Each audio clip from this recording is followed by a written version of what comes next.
she aim for my chest with love in her eye. Said she aim for my chest with love in her eye.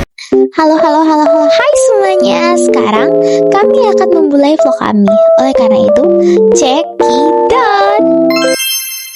Tempat kita tinggal dan tumbuh besar, Ambon, ibu kota provinsi Maluku, tidak hanya dikenal karena keindahan alamnya yang memukau, tetapi juga karena kekayaan sejarahnya yang mendalam.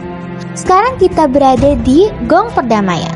Gong Perdamaian adalah sebuah monumen yang terletak di pusat kota Ambon. Fun fact tentang monumen ini adalah, hayo siapa yang mau mendengar? Harus dengar ya dek ya.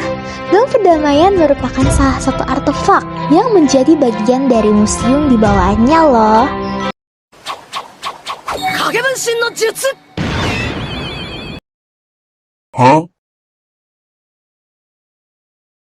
Huh? Huh? Pernahkah kita bertanya-tanya ada peristiwa apa di balik dibuatnya gong ini dan museumnya? Kami di sini untuk menjawabnya. Momen ini didirikan sebagai simbol perdamaian dan persatuan setelah konflik sosial yang melanda Maluku pada akhir 1990-an, tepatnya tahun 1999 hingga awal 2000-an. Ini sebagai lambang di mana dunia itu telah berdamai. Iya begitu Michelle. Tapi kalau kamu lihat, di sini ada 4 pilar. Maksudnya apa? Nah, karena Katanda sama Tanda yang tahu nih. Mari kita tanya ke teman di sana. Ayo kita tanya.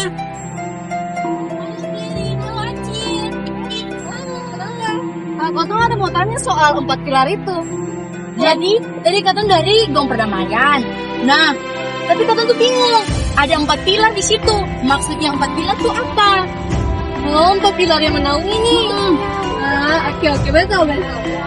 Jadi maksudnya 4 pilar itu untuk menandakan bahwa kita sebagai warga kota Ambon telah berdamai, sehingga itu menaungi dan untuk mempersatukan kita semua dari kita punya perbedaan seperti agama, budaya dan lain-lain, sehingga kita semua harus tetap berdamai dan hidup tentram satu dengan yang lain.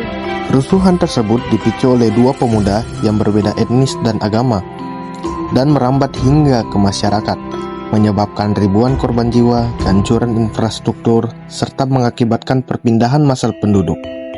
Konflik ini menimbulkan luka sosial yang mendalam dan mengganggu stabilitas serta keamanan di wilayah tersebut.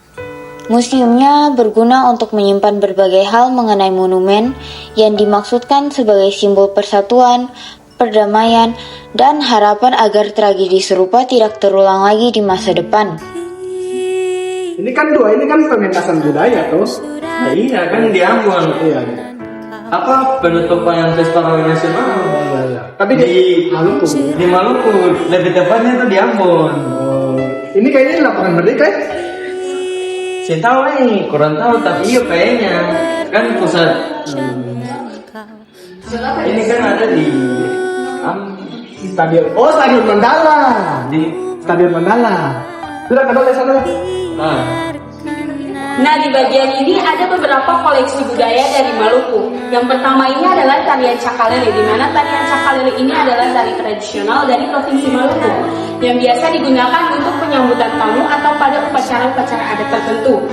Kemudian ada ritual cuci negeri yang dilakukan pada negeri Sorong Kota Ambon oleh beberapa ratusan warga, yang dimana ritual cuci negeri ini merupakan simbolisasi pembersihan hati warga negeri Surya untuk menyambut Hari Raya Natal. Nah, sekarang di museum ini terdapat sebuah foto refleksi damai Ambon yang termasuk dalam Memorabilia Perdamaian. Sejumlah warga kota Ambon menandatangani kain putih berpesan damai di kawasan Gong Perdamaian Dunia pada hari Jumat tanggal 25 November tahun 2011. Penandatanganan kain berpesan damai ini merupakan bagian dari kegiatan refleksi damai yang digelar kelompok pemuda Gerakan Perdamaian di Ambon, yakni komunitas Kopi Badan.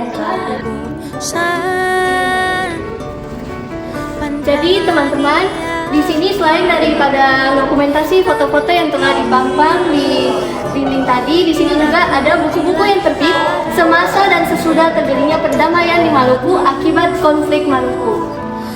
Memperkenalkan patung bersejarah di Ambon rasanya seperti membaca buku. halaman demi halaman buku sejarah yang tak lekang oleh waktu. Patung mereka bukan hanya sekedar objek yang diam, tetapi juga narator bisu yang terus menceritakan kisah-kisah dari masa lalu, mengajarkan kita untuk terus menghargai dan memahami akar sejarah yang membentuk identitas kita sebagai bangsa.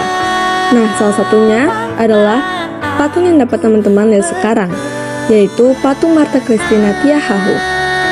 Patung ini adalah monumen yang didirikan untuk menghormati Martha Christina Tiahahu, seorang pahlawan perempuan Maluku yang dikenal karena keberanian dan semangat juangnya melawan penjajahan Belanda. Ia lahir di Nusa Laut Maluku pada tahun 1800. Martha Christina Tiahahu tumbuh di tengah-tengah semangat perlawanan melawan kolonialisme, sehingga pada usia yang sangat muda, ia bergabung dengan ayahnya Kapitan Paulus Tiahahu dalam perang melawan Belanda yang dipimpin oleh Kapitan Patimura pada tahun 1817. Patung Martha Christina Tiahahu didirikan di kota Ambon sebagai penghormatan. Patung ini menggambarkan Martha Christina Tiahahu berdiri dengan tangan terangkat memegang tombak sebagai simbol keberanian, keteguhan hati, dan semangat juangnya. Monumen ini juga menjadi inspirasi bagi generasi muda untuk tetap berjuang demi keadilan dan kemerdekaan, serta untuk menghargai peran penting perempuan dalam sejarah perjuangan bangsa. Kamu mau tahu kasih ada satu fun fact lagi yang mungkin menjadi hal penting yang mesti disampaikan, yaitu pahlawan Martha Christina Tiahahu juga memiliki seorang ayah, yaitu Paulus Tiahahu, yang merupakan kapitan dan salah satu pahlawan di Maluku yang mengusir penjajahan Belanda di bumi Maluku. Nah, mau tahu sih, ada lagi. Jadi Martha Christina Tiahahu nih, dia pun bapak itu berteman baik dengan ketempung leluhur, yaitu Kapitan Patimura atau Thomas Fatulesi. Di Ambon, sejarah terukir abadi. Di setiap sudut, di setiap batu. Jejak pahlawan dan kisah lama mengajar kita makna waktu yang terus berputar. Sejarah tercatat dengan tinta, penuh makna, syarat cerita. Mari kita jaga bersama agar nilai luhur tetap terjaga.